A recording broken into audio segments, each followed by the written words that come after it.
Welcome to Food Shrinks. Hey team. Hello, nice to see Hey. you. Well, I don't know if anybody's watching this on YouTube, but the note for Best Friend Day, which is Wednesday, was that you wear festive attire. It's like I don't even remember who you are, Clarissa. Me, I just come in a nice green V-neck in the spirit of the holiday. And our Hey, sweet Clarissa. if it can sparkle, I will do it all day. I have sparkly shoes too that This is the match. best you I feel get like from me. Christmas Clarissa, I trees think on they a can t-shirt. they can That's see it. you from the moon in that. I know. you never know when you're going to get discovered, Molly. They can see you in the front. I hope you get discovered from this episode. I'm more like okay, wait, first. So we're gonna talk about what's your favorite holiday song? Ooh. Mine is Feliz All I Want. Navidad. Feliz Oh, Navidad. That's a great one. What about yes. you? Me? Yeah, you I go. I hate the holidays, so I'm the Oh, wrong person. Yeah, the holidays are not my jam at Ooh, this all. is So good I'm for the this wrong episode person to ask too, these because I bet there's a lot of people who do. I'm glad you're Maybe. you're really owning it. I really appreciate Oh, it. it's There's no no shame. secret. There's There's no no shame. shame. There is no secret. No, no. No. Okay. Uh-uh. Well, Lots of trauma around the holiday season. It's just yeah. best that I don't engage. Yeah. They can feel that from the moon too, Molly P. Probably. Yeah, probably. I do my best to show up because I do have children who don't have that same experience with the holidays. So I do try to make their experience something different. But for me personally, I'd prefer not to God, I love some celebrate. generational holiday healing. P.S. Yeah. Yeah. Healing 7 generations before you and after you. Be honest, I'm holiday agnostic. I'm a real Valentine's Day girl. It's my favorite holiday, but Oh. I'm really holiday agnostic. I think also, and let's get to the ticket, which is I've been a food addiction therapist for my whole life. So this is like Mhm. tax season for us, like I'm just like busy doing like lots of calls. Like I don't know. And Yeah. I don't have negative, I just don't have any, I just have no affinity to the holidays. I find them very daunting as a food addict. I find them very exhausting. I think like my decision fatigue and I mean all the planning I have to do for my own addiction. It's a vibe. It's a vibe. Yeah. Yeah. There's a lot that goes into it. Clarissa does not feel like us, Molly. I No, that's love okay. it. It's also my birthday. So Yeah. December is like Clarismas. Yeah, It's my month. Charismica.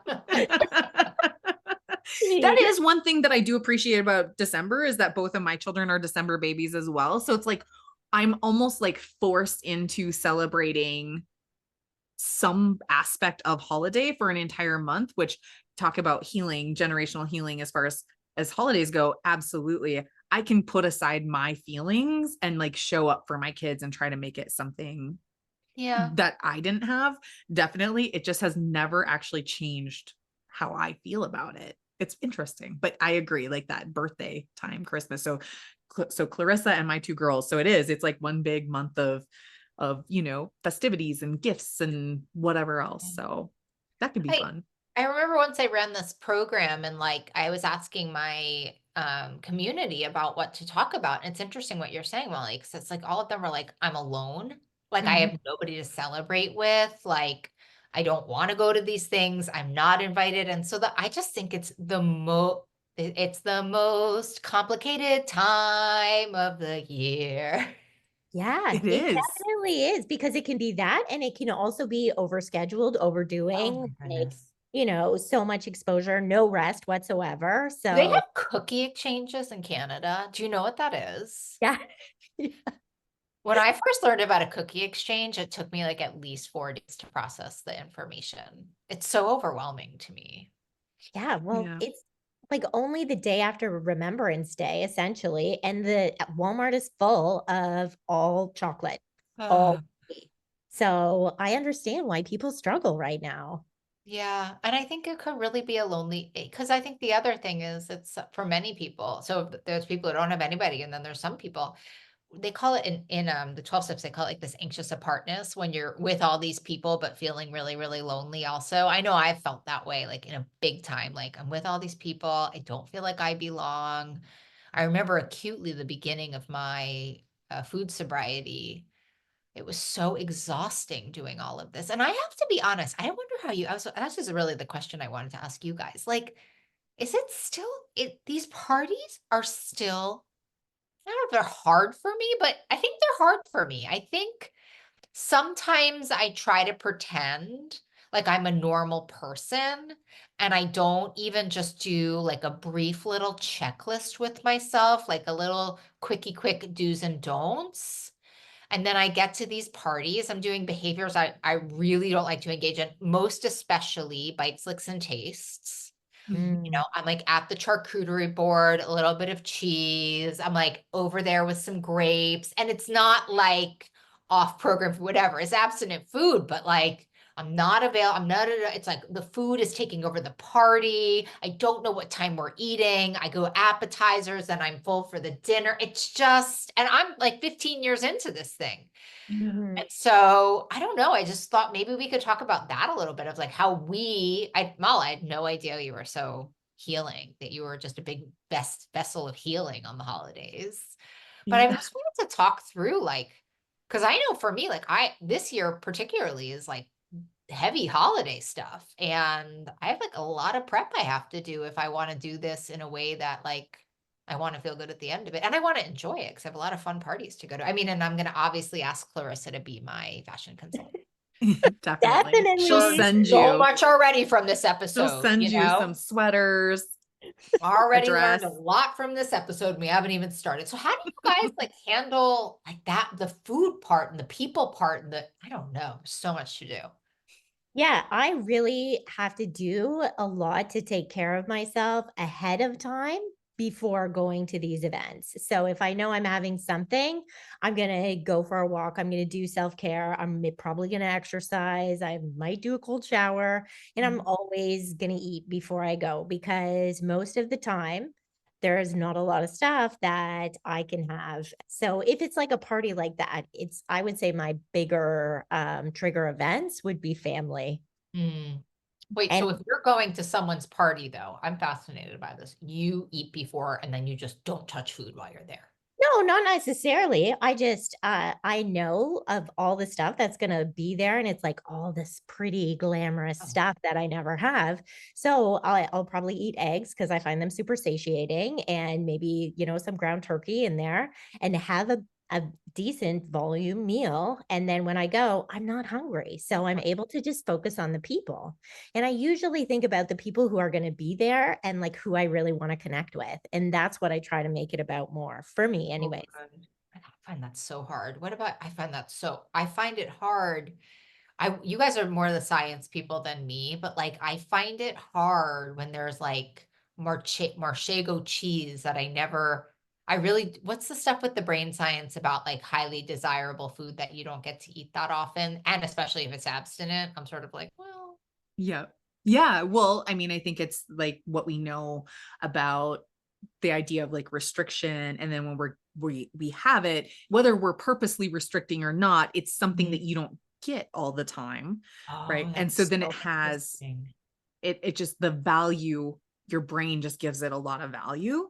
And so Oh, then it can have that moreish effect just because of that. oh wow. Right. It's not necessarily lighting up your brain specifically. It has more to do with that, like, oh, this isn't something I always get. So I'm going to have a lot of it right now. Yeah. That's the lesson for the holiday. I mean, we should have done the podcast right there. Can we Yeah. just say it one more time? Well, Because I think that's like literally the but entire holiday this is season wrapped exactly up how inside. I navigate the holidays. It's like I don't think about it as the specific day of as the holiday. Like this is the healing I've done, where it's more like it's the season. So now that I'm into November, I think about what are those things that I don't eat all year round that only show up on Thanksgiving that could potentially have that possibility for me. And I have little bits of that throughout, like it's just November. So in November, maybe I'm having more butternut, I'm having butternut squash once a week or however, like I'm incorporating these things into my meals as I go so that when I get to Thanksgiving, it's not like, oh my gosh, look at this spread and it's all, safe food for me, but it's the only time, like if I've set it up where this is the only time I'm eating it, now it has way more value. And I do the same with Christmas. It used to be, oh, we only have prime rib and this, that, and the other thing at Christmas. But now I'm like, if I'm out at a restaurant and prime rib's on the menu, I'm having it because So I that don't want it's it to be exposure. overvalued. Yeah. Exposure, effectively, it's that's a Yeah. really interesting. I've been doing this for so many years. I've had this conversation. I've never heard this. It's so brilliant. It's sort of like you can eat what you want whenever you want. Don't make it such a high, it's like with dogs, don't make it such a high value reward. Right. Yes. It's as close to moderation as we get. Yes, exactly. It's just letting yourself know, like, there's actually who made this rule that we can only have this thing on Thanksgiving or on Christmas or on New Year's. Like, yes, that made it special. And because of that degree of, yeah, value, that makes it dangerous for somebody like me. So it's Me just easier for too. me to just make it. So like this time of year, so I am a person who can tolerate artificial sweeteners. I know not everybody can, I've but never heard of you before. I know. So I make my own coffee at home. So I've got my decaf coffee, my little bit of half and half, and I have a little splash of sugar-free peppermint in my coffee this time of year. And now I feel like, oh, I'm part of the season. I'm part, right? And so it's not like I'm looking for that flavor of, candy, or my father-in-law makes like homemade candies, like almond roca, peanut brittle, cashew, you name it, right? Divinity with peppermint in it, all of those things. So I used to really look forward to that aspect of it. And now I'm like, I don't need it. I get peppermint in my coffee if I want it. Or I have, like I was saying, the butternut squash with my dinner. Like, I've who never cares? It thought, doesn't have to be like I that. guess I was trained a little bit like we don't treat food with food, but this is genius. It's in its own way. It's sort of an intuitive eating model, which is you want your brain to believe that there's enough of it. So there's not a scarcity feeling. So there's not a feeling you need to binge. So you just Mhm. bring in this is really, Molly, you win the day. No, Clarissa wins Clarissa wins the award. day. Clarissa wins the day. She wins the outfit award and Outfit award. You and win the attitude. best. And the attitude. She's like our Christmas disco Yeah, ball. she wins the attitude award. Like, let me be clear. Attitude outfit award. New idea award. Molly P. Yep. I'm just over here, like, eating the cheese off the charcuterie board, like Yeah. the charming food addiction therapist that I am, Yeah. So But I think I have to go buy some cheese is what we're learning. Right, Yes. right. That might be worth experimenting with, what would it be like for you to have that just on a random Thursday? Yeah. Yeah. I just made some I just did this in my house today. I was like, made this really rich, creamy pesto dish because I love to cook now. And I just was like, I think that's what I really want. I think this is not the episode, it's the holiday episode, but I do think that's as close to it. That's intuitive eating for me. Sure. Yeah. But this is like, it's great. I love this. So one thing, Claire, is you get really prepped. You do that thing. How do I want to feel at the end of it? I feel like I always walk myself through the event so deeply. Do you guys do that Yeah. one?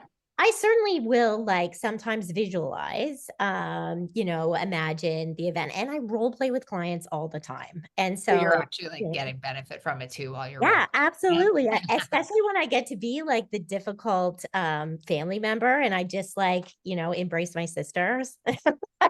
Pretend to be her and Is he a imagine. fan of the show? No. Yeah, I don't think she subscribes yet. But honestly, either way, she would be fine with it. We all have that person, right, in our family who's going to be really challenging. And so, what I did one thing this year, which was so great, was I brought a friend to Thanksgiving.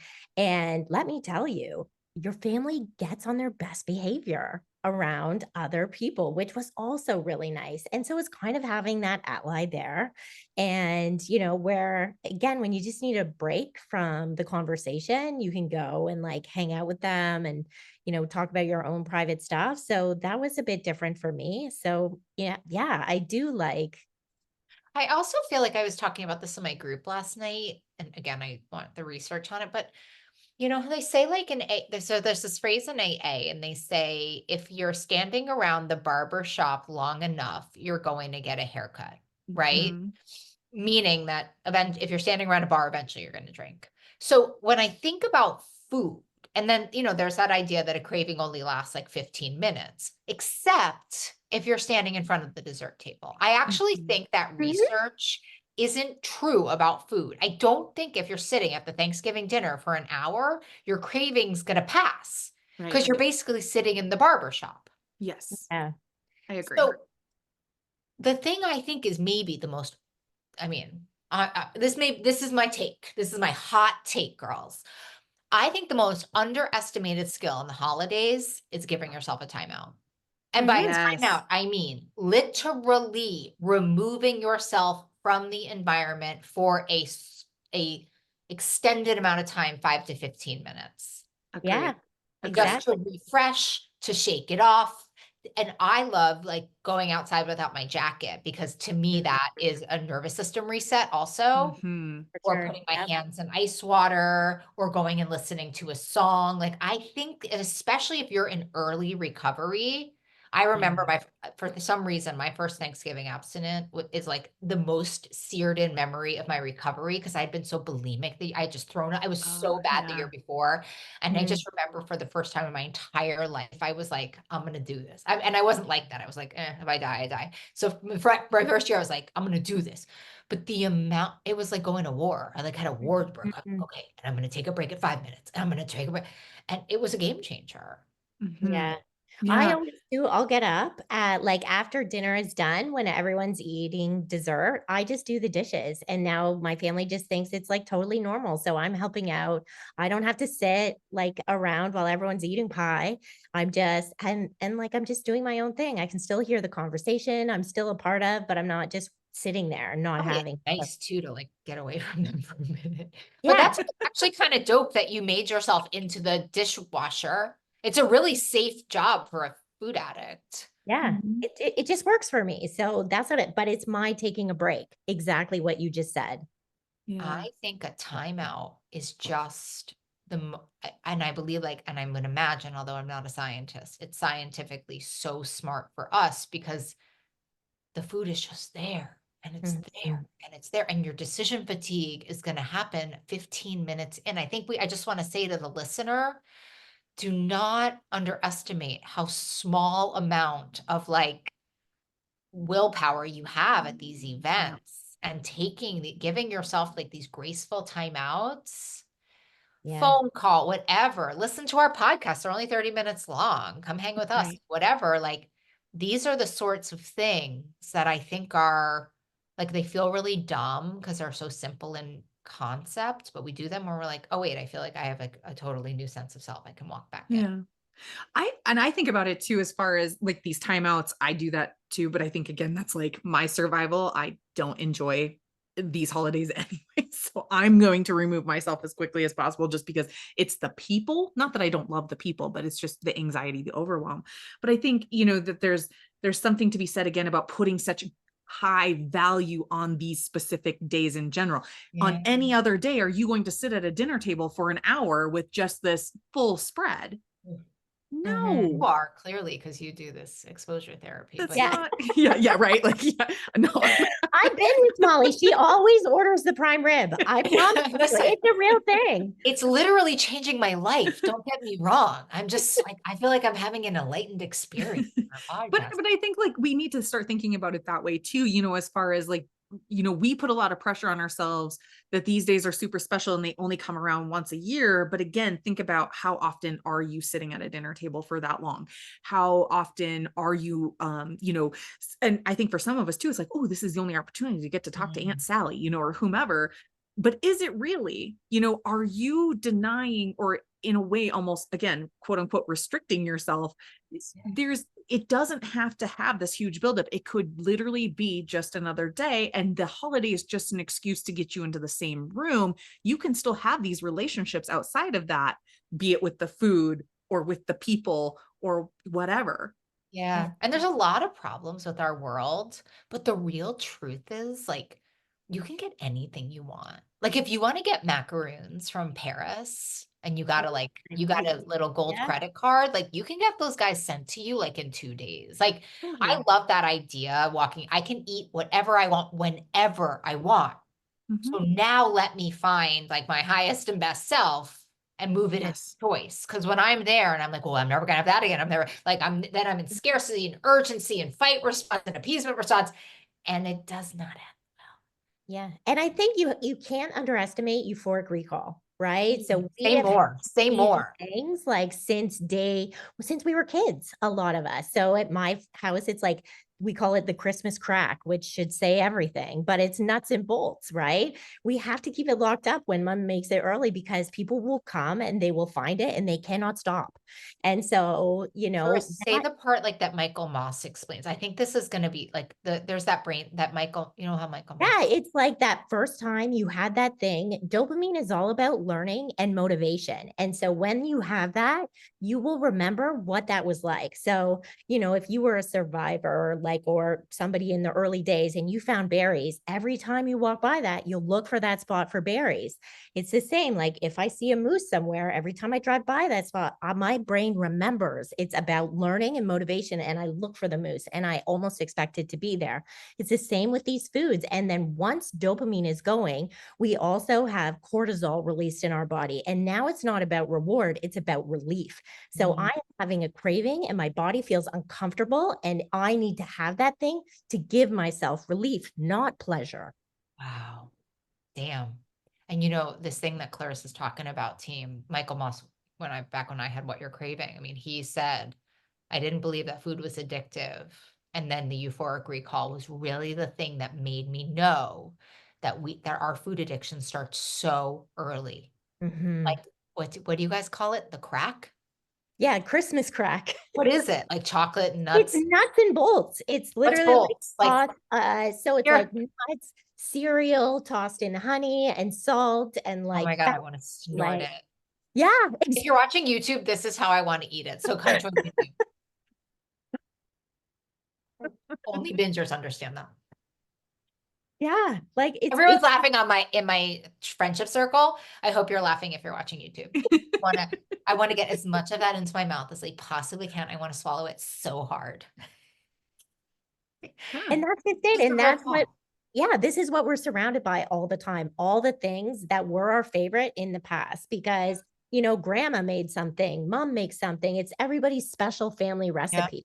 And so again, just to be mindful that you're going to be exposed to these things, you need to go in there with a plan because and maybe some friends to be accountable with. In Sweet Sobriety, we'll have our community members message before with their goals and after, and we get to celebrate their successes. You need people to get through this. It is really hard to do it alone.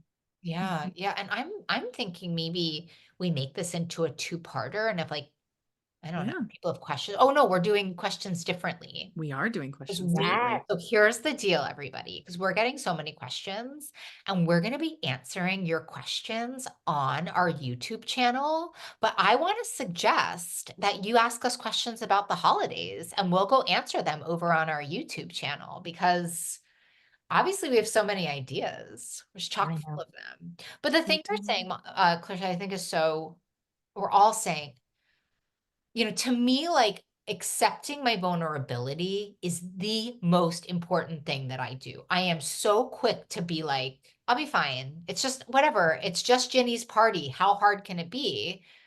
And that's where I'm in the most trouble. Better to be over-planned, taken care of. I've never met anybody that says, well, I'm just so supported and so connected in the holidays. It's awful. Right. It's the most awful. Yeah, exactly. It's The amount terrible. of people I have to call, the kind of preparedness I feel for this part. It's and I just want to encourage, we are talking about deep and profound brain science, not to mention emotions, not to mention attachment wounds, not to mention compare and despair, not to mention trauma. I mean, we're going into as they say, the Bermuda Triangle. And I think to overcorrect on that would be the most loving thing we could do. I'm saying this to myself, by the way. Yeah. Parties. Yes. But I'm hearing it and I'm feeling it. Entirely. And it makes me think of, what you had said, in one of our previous episodes about, not getting off your knees too early. That was kind of the message that you had received. Right. And you have to remind yourself and that's just, it is we cannot go into these holidays and be surprised that the Christmas crack is there or that Aunt Sally's there. We cannot go into these things surprised. We have to go in with some sort of armor on. We used the food in the past to help blunt and numb and whatever else, but now we have to armor up and go, you know what? here are what my boundaries are going to be. Here's my exit plan if things get too spicy with a family member. Yeah, but that's a Here's how good I'm going to one. time Like, out you're with the allowed food. to leave. Is like, can we just say Yes. that one like Absolutely. from the rafters? You are Like, you can allowed leave. to leave. Allowed to leave, even if it's just 5 minutes to walk outside, like you were saying, Molly, or drive your own self. So you have an escape plan. That is okay. That's okay. Could you also like maybe lie and say you don't feel well and then have to leave early? I'm a big fan of a mindful. Totally. Yeah. Absolutely. Or Absolutely. an I tell early my clients morning all the time. appointment. Yeah, Yeah. I tell people, use me, throw me under the bus. Say, oh, my counselor or my coach said, blah blah Yeah, blah. I I say have 2 I have hours. 2 hours and I gotta Yeah. go. Right? Mhm. Or I Molly think that's said, great. I gotta, as soon as the Faking pie comes sick is, out, I'm out. yeah. Yep. I want to give everyone permission to fake sick. Oh, my stomach. Yeah, Love you guys. definitely. I go early. Definitely. I'll talk to you guys in the morning. Because there's some real power in like just, well, it's such an act of self-love. I mean, the wise Yes. mind talks, right? The wise mind says you have to leave. And after the wise mind has said that, it's kind of like an act of self-harm to stay. And sometimes we have to stay and go to Yep. our reserve and go to our generators. But wow, if you can get out of there when your spirit says time to go, isn't that such a powerful? I mean, I think it's better for the party too. No one needs our crappy. Yeah, totally. So everybody should send us their questions Where do they to ask go? the shrinks. Yep, to ask the shrinks at foodshrinks.com. And if you have holiday questions or questions about anything that we can answer, email us. And we're going to, as Molly said, we're going to put those as little shorts over on YouTube. And that's where you can find it. And it's such a great activity to do during the holidays. Go into the bathroom and watch our little Q&As. That's, and then you have an excuse. You're like, well, Molly P, Molly C, Clarissa, somebody said, I've got to go. Yeah, Bye. I've got to go. I mean, I think it's just the best coping skill we're creating for everybody. It's your Okay. bathroom coping skills. Us just like reminding you how to do holidays. I'm posting That's it. posting it everywhere. All right. Well, All right. It was time so good to see you flies all when you're Yes, today. so good fun, to see you guys besties. too. Yeah. Awesome. Thanks for listening to Food Shrinks. Quick reminder, this podcast isn't a substitute for professional medical advice. Always consult your healthcare provider for guidance suited to your needs. If you enjoyed this episode, please like, share, and subscribe to help us reach others on the recovery journey. Take care and remember, freedom with food is possible. See you next time.